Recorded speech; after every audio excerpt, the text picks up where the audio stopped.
ਹੁਣ ਰਾਜ ਸਭਾ ਦੇ ਵਿੱਚ ਬੀਜੇਪੀ ਦਾ ਕੋਈ ਮੁਸਲਿਮ ਐਮਪੀ ਨਹੀਂ ਹੋਏਗਾ, ਲੋਕ ਸਭਾ ਦੇ ਵਿੱਚ ਪਹਿਲਾਂ ਹੀ ਨਹੀਂ ਹੈ। ਉਹਨਾਂ ਨੇ ਇਸ ਗੱਲ ਨੂੰ ਯਕੀਨੀ ਬਣਾ ਲਿਆ ਕਿ ਭਾਈ ਇਹਨਾਂ ਦਾ ਕੋਈ ਚਿਹਰਾ ਜਿਹੜਾ ਉਹ ਬੀਜੇਪੀ ਦੇ ਨਾਲ ਸੰਬੰਧਿਤ ਹੁਣ ਨਾ ਲੋਕ ਸਭਾ 'ਚ ਹੋਏਗਾ ਨਾ ਰਾਜ ਸਭਾ 'ਚ ਹੋਏਗਾ। ਇਹ ਹੈ ਜਿਹੜੇ ਤਿੰਨੋਂ MJ ਅਕਬਰ ਵੀ ਔਰ ਨਕਵੀ ਵੀ ਔਰ ਦੂਜੇ ਰੈਂਟਾ ਮੁਸਲਿਮ ਸੀ।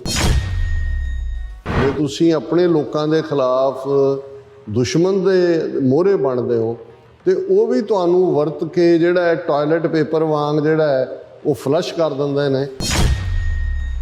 ਉਹਨਾਂ ਨੂੰ ਹੁੰਦਾ ਵੀ ਜਿਹੜੇ ਆਪਣੇ ਲੋਕਾਂ ਦੇ ਨਾਲ ਨਹੀਂ ਬਣੇ, ਆਪਣੇ ਲੋਕਾਂ ਦੇ ਖਿਲਾਫ ਭੁਗਤਣ ਲਈ ਸਾਡੇ ਹੱਥ ਟੋਕੇ ਨੇ, ਇਹਨਾਂ ਦੀ ਔਕਾਤ ਕੀ ਹੈ। ਸੋ ਉਹਨਾਂ ਨੇ ਵੀ ਪੂੰਝ ਕੇ ਸੁੱਟ ਦਿੱਤੇ ਨੇ। ਜੇ 20 ਕਰੋੜ ਮੁਸਲਮਾਨਾਂ ਦੇ ਨਾਲ ਇਹ ਹੋ ਰਿਹਾ ਤੇ ਅਸੀਂ ਤਾਂ 2-2.5 ਕਰੋੜ ਉਹਨਾਂ ਦੇ ਨਕਸ਼ੇ ਦੇ ਵਿੱਚ ਸਾਡੀ ਕੀ ਹੋਂਦ ਰਹਿ ਜਾਂਦੀ ਹੈ ਡੈਮੋਕ੍ਰੈਟਿਕਲੀ।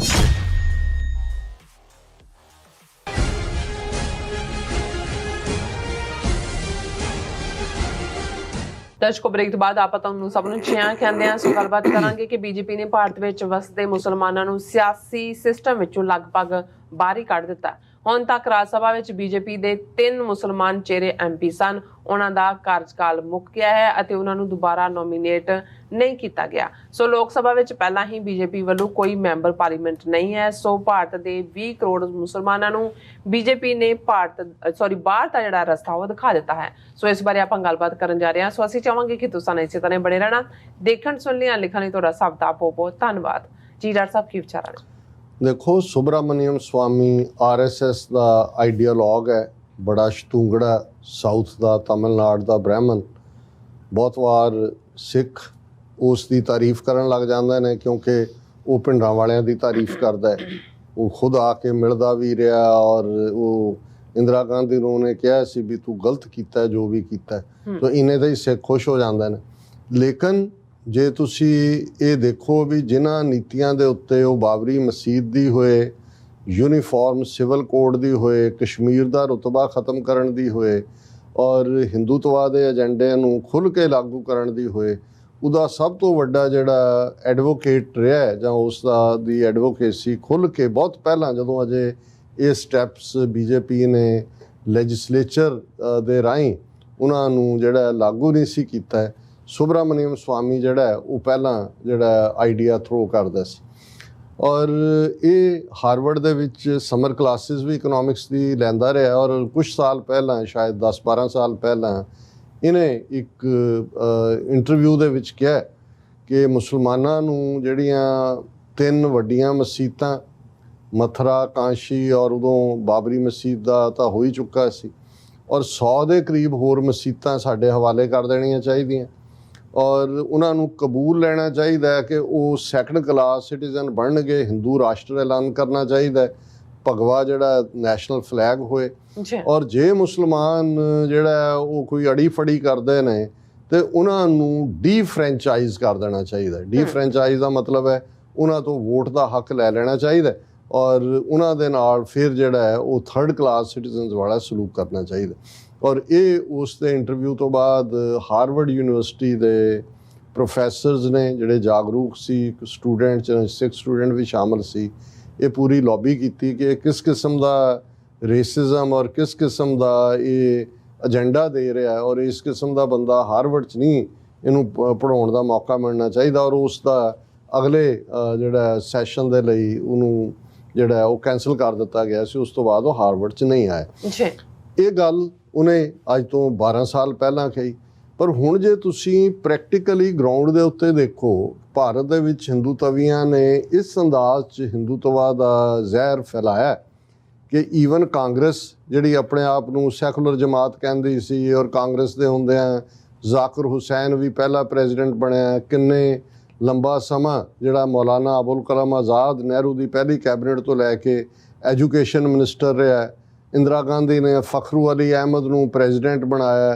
ਕਿੰਨੇ ਸੈਂਟਰਲ ਮਿਨਿਸਟਰ ਬਣਦੇ ਰਹੇ ਔਰ ਸਭ ਦੇ ਬਾਵਜੂਦ ਹੁਣ ਤੁਸੀਂ ਦੇਖੋਗੇ ਕਿ ਈਵਨ ਕਾਂਗਰਸ ਜਿਹੜੀ ਕਿ ਇੱਕ ਲੂਜ਼ਿੰਗ ਪਾਰਟੀ ਬਣੀ ਹੋਈ ਹੈ, ਉਹ ਵੀ ਈਵਨ ਮੁਸਲਮਾਨ ਜਿੱਥੇ 35-40% ਵੀ ਪੋਪੂਲੇਸ਼ਨ ਹੁੰਦੀ ਹੈ ਉੱਥੇ ਉਹਨਾਂ ਨੂੰ ਟਿਕਟਾਂ ਨਹੀਂ ਦਿੰਦੇ ਮੁਸਲਿਮ ਕੈਂਡੀਡੇਟਸ। ਉਹਨਾਂ ਨੂੰ ਇਹ ਹੁੰਦਾ ਹੈ ਕਿ ਜੇ ਅਸੀਂ ਮੁਸਲਮਾਨ ਖੜੇ ਕੀਤੇ ਤੇ ਬਾਕੀ ਜਿਹੜੀਆਂ ਹਿੰਦੂ ਮੈਜੋਰਟੀ ਸਟੇਟਾਂ ਨੇ ਉਹਦੇ 'ਚ ਅਸੀਂ ਲੂਜ਼ਰ ਹੋਵਾਂਗੇ। ਜੀ ਇਹੀ ਹਾਲ ਖੇਤਰੀ ਪਾਰਟੀਆਂ ਦਾ ਵੀ ਹੈ। ਸੋਸ਼ਲਿਸਟ ਪਾਰਟੀ ਹੁਣ ਜਿਹੜੀ ਮੁਲਾਇਮ ਸਿੰਘ ਯਾਦਵ ਨੂੰ ਕਿਸੇ ਵੇਲੇ ਹਿੰਦੂ ਤਵੀ ਜਿਹੜੇ ਨੇ ਉਹ ਜਿੱਚ ਕਰਦੇ ਆ। ਮੌਲਾਨਾ ਜਿਹੜੇ ਨੇ ਉਹ ਕਹਿੰਦੇ ਸੀ ਮੌਲਾਨਾ ਮੁਲਾਇਮ ਸਿੰਘ ਯਾਦਵ, ਲੇਕਿਨ ਉਹਦੇ ਪੁੱਤਰ ਨੇ ਵੀ ਪਾਰਟੀ ਬਣਾਈ ਹੈ, ਮੁਸਲਮਾਨਾਂ ਤੋਂ ਡਿਸਟੈਂਸ ਕੀਤਾ।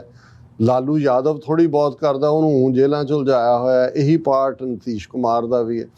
ਲੇਕਿਨ ਫਿਰ ਵੀ ਬੀਜੇਪੀ ਨੇ ਇਹ ਦੱਸਣ ਦੇ ਲਈ ਕਿ ਜੀ ਅਸੀਂ ਮੁਸਲਮਾਨ ਵੀ ਹੁਣ 20 ਕਰੋੜ ਮੁਸਲਮਾਨ ਨੇ, 14-15% ਉਹਨਾਂ ਦੀ ਪਾਪੂਲੇਸ਼ਨ ਹੈ। ਪਰ ਹਿੰਦੂ ਤਵੀਆਂ ਨੇ ਆਪਣੇ ਪ੍ਰਚਾਰ ਤੰਤਰ ਨਾਲ ਪਹਿਲਾਂ ਤਾਂ ਮੁਸਲਮਾਨਾਂ ਦੀ ਜਿਹੜੀ 15-16% ਵੋਟ ਹੈ ਉਹਨੂੰ ਇਰਰੈਲੇਵੈਂਟ ਕਰਤਾ ਕਿ ਕੋਈ ਦੂਸਰੀ ਧਿਰ ਵੀ ਪਾਰਟੀ ਵੀ ਮੁਸਲਮਾਨ ਆਪਣੇ ਤੋਂ। ਹਾਂ, ਮਮਤਾ ਬੈਨਰਜੀ ਨੇ ਬੰਗਾਲ ਦੇ ਵਿੱਚ ਜੇ ਉਹ ਜਿੱਤਦੀ ਆ ਹਰ ਵਾਰ, ਉੱਥੇ 32-33% ਮੁਸਲਿਮ ਵੋਟਰ ਹੈ। ਉਹਨੇ ਮੁਸਲਮਾਨਾਂ ਦੀ ਬਾਂਹ ਵੀ ਫੜੀ ਹੈ ਤੇ ਮੁਸਲਮਾਨ ਵੀ ਨਾਲ ਖਲੋਤੇ ਨੇ। ਔਰ ਇਹ ਇੱਕ ਵੱਡਾ ਕਾਰਨ ਵੀ ਹੈ ਕਿ ਉਹ ਜਿਹੜੀ ਹੈ ਆਪਣੀ ਪਾਵਰ ਨੂੰ ਵੀ ਹੋਲਡ ਕਰ ਰਹੀ। ਈਵਨ ਕੇਰਲਾ ਦੇ ਵਿੱਚ ਵੀ ਮੁਸਲਮਾਨ ਵੋਟਰਾਂ ਤੋਂ, ਜਿੱਥੇ ਜੇ ਮੈਂ ਗਲਤ ਨਾ ਹੋਵਾਂ ਤੇ ਕਾਫੀ ਸਾਈਜ਼ੇਬਲ ਪਾਪੂਲੇਸ਼ਨ ਹੈ ਮੁਸਲਮਾਨਾਂ ਦੀ ਈਸਾਈਆਂ ਤੋਂ ਬਾਅਦ, ਤੇ ਉੱਥੇ ਵੀ ਡਿਸਟੈਂਸ ਕਰਨ ਵਾਲੀ ਲਾਈਨ ਰੱਖ ਲਈ ਪੋਲੀਟੀਕਲ ਪਾਰਟੀਆਂ ਨੇ। ਔਰ ਬੀਜੇਪੀ ਤਾਂ ਹੁਣ ਖੁੱਲ੍ਹ ਕੇ ਹੀ ਇਸ ਏਜੰਡੇ ਤੇ ਆ ਗਈ। ਹਾਲਾਂ ਉਹਨਾਂ ਨੇ 3 ਮੁਸਲਮਾਨ ਚਿਹਰੇ ਐਜ਼ ਏ, ਕਿਉਂਕਿ ਲੋਕ ਸਭਾ ਲਈ ਤਾਂ ਦਿੰਦਾ ਹੀ ਨਹੀਂ ਟਿਕਟ ਕਿਸੇ ਮੁਸਲਮਾਨ ਨੂੰ। ਰਾਜ ਸਭਾ ਦੇ ਵਿੱਚ ਕਿਉਂਕਿ ਜਿਹੜੀਆਂ ਸਟੇਟਾਂ ਨੋਮੀਨੇਟ ਜਿਹੜੇ ਆਉਂਦੇ ਨੇ ਚੁਣ ਕੇ MLA, ਉਹ ਅੱਗੋਂ MP ਚੁਣਦੇ ਨੇ। ਸੋ 3 ਮੁਸਲਮਾਨ ਚਿਹਰੇ ਜਿਹੜੇ ਕਿ ਜਿਨ੍ਹਾਂ 'ਚੋਂ ਇੱਕ ਉਹਨਾਂ ਨੇ ਬੀਜੇਪੀ ਦਾ ਜਿਹੜਾ ਸਪੋਕਸਮੈਨ ਵੀ ਬਣਾਇਆ ਹੋਇਆ ਸੀ, ਔਰ ਉਹਨੂੰ ਇੱਕ ਨੂੰ ਮਿਨਿਸਟਰ ਵੀ ਬਣਾਇਆ ਹੋਇਆ ਸੀ। ਉਹ ਤਿੰਨੋਂ ਹੀ ਰਾਜ ਸਭਾ 'ਚ ਸੀ। ਉਹਨਾਂ ਦੇ ਵਿੱਚ ਨਕਵੀ ਔਰ ਸੈਯਦ ਜ਼ਫਰ ਇਸਲਾਮ ਤੇ journalist and politician MJ Akbar ਕਦੇ ਇੰਦਰਾ ਗਾਂਧੀ ਦਾ ਚਹੇਤਾ ਤੇ ਫਿਰ ਉਹਨੇ ਮਾਰੀ ਕੀ ਉਹਨੂੰ ਕਹਿੰਦੇ ਨੇ ਜੰਪ ਕਰਕੇ ਆ ਗਿਆ ਬੀਜੇਪੀ 'ਚ।